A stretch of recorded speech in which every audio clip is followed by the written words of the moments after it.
Agresi Belanda dalam agresi militer pertama terhadap Indonesia menduduki kota-kota penting seperti perkebunan, pelabuhan, dan pabrik-pabrik. Pemerintah Indonesia melayangkan protes kepada Dewan Keamanan PBB atas aksi militer. Pada tanggal 1 Agustus 1947, Dewan Keamanan PBB mengadakan sidang. Hasilnya, Dewan Keamanan PBB mengeluarkan resolusi agar Indonesia dan Belanda menghentikan pertempuran tersebut.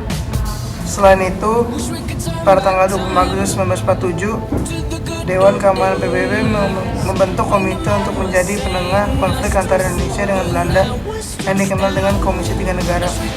Komisi Negara beranggotakan 3 negara, yaitu Belgia, Amerika, dan Australia. Yang A, Belgia diwakili oleh Paul van Zelen. Yang B, Australia diwakili oleh Richard Kirby. Yang C, Amerika Serikat diwakili oleh Frank Graham.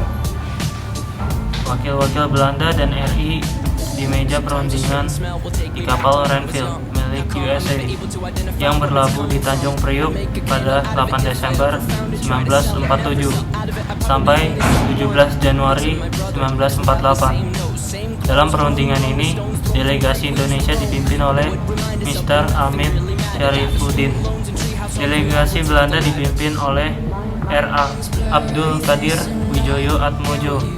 Seorang Indonesia yang memihak Belanda adalah KTN. Perundingan Renville menghasilkan beberapa persetujuan sebagai berikut. Yang pertama, Belanda tetap berkuasa sampai terbentuknya Republik Indonesia Serikat. Yang kedua, Republik Indonesia sejajar kedudukannya dengan Belanda dalam Uni Indonesia Belanda. Yang ketiga, sebelum RIS terbentuk, Belanda dapat menyerahkan kekuasaannya kepada pemerintah federal sementara.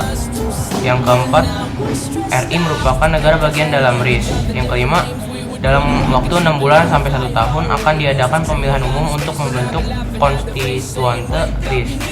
Yang keenam, tentara Indonesia di daerah pendudukan Belanda harus dipindahkan. Wilayah Indonesia menjadi lebih sempit. Di sisi lain, Belanda ingin menguasai Indonesia dan mengingkari perjanjian Renville. Kemudian pada tanggal 19 Desember 1948, Belanda melakukan agresi militer Belanda kedua melalui lapangan udara Maguwarjo yang sekarang namanya Lapangan Udara Adi Sucipto.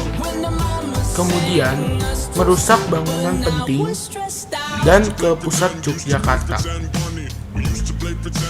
Lalu Belanda menawan beberapa pimpinan, yaitu Insinyur Soekarno, Muhammad Hatta, Sultan Syahrir, dan Haji Agus Salim. Sebelum ditawan oleh Belanda, Presiden berhasil mengirimkan surat pemberian kekuasaan kepada Menteri Kemakmuran Syarifuddin Prawira Negara untuk membentuk Pemerintahan Darurat RI atau PDRI di Bukit Tinggi, Sumatera. Jika Syarifuddin Prawira Negara tidak dapat menjalankan tugasnya, maka Presiden memerintahkan kepada Sudarsono, LN Palar, dan AA Maramis yang ada di New Delhi untuk membentuk pemerintahan RI di India. TNI melakukan penyerangan terhadap kota-kota yang mulai dikuasai oleh Belanda, termasuk Yogyakarta. Agresi militer Belanda kedua menarik perhatian dunia internasional. KTN mengetahui Belanda melanggar persetujuan tersebut. Selanjutnya, Amerika Serikat mengeluarkan resolusi Dewan Keamanan PBB pada tanggal 28 Januari 1949 dan Amerika Serikat mengancam menghentikan bantuan kepada Belanda. Setelah itu, Belanda membicarakan masalah ini hingga ke meja perundingan.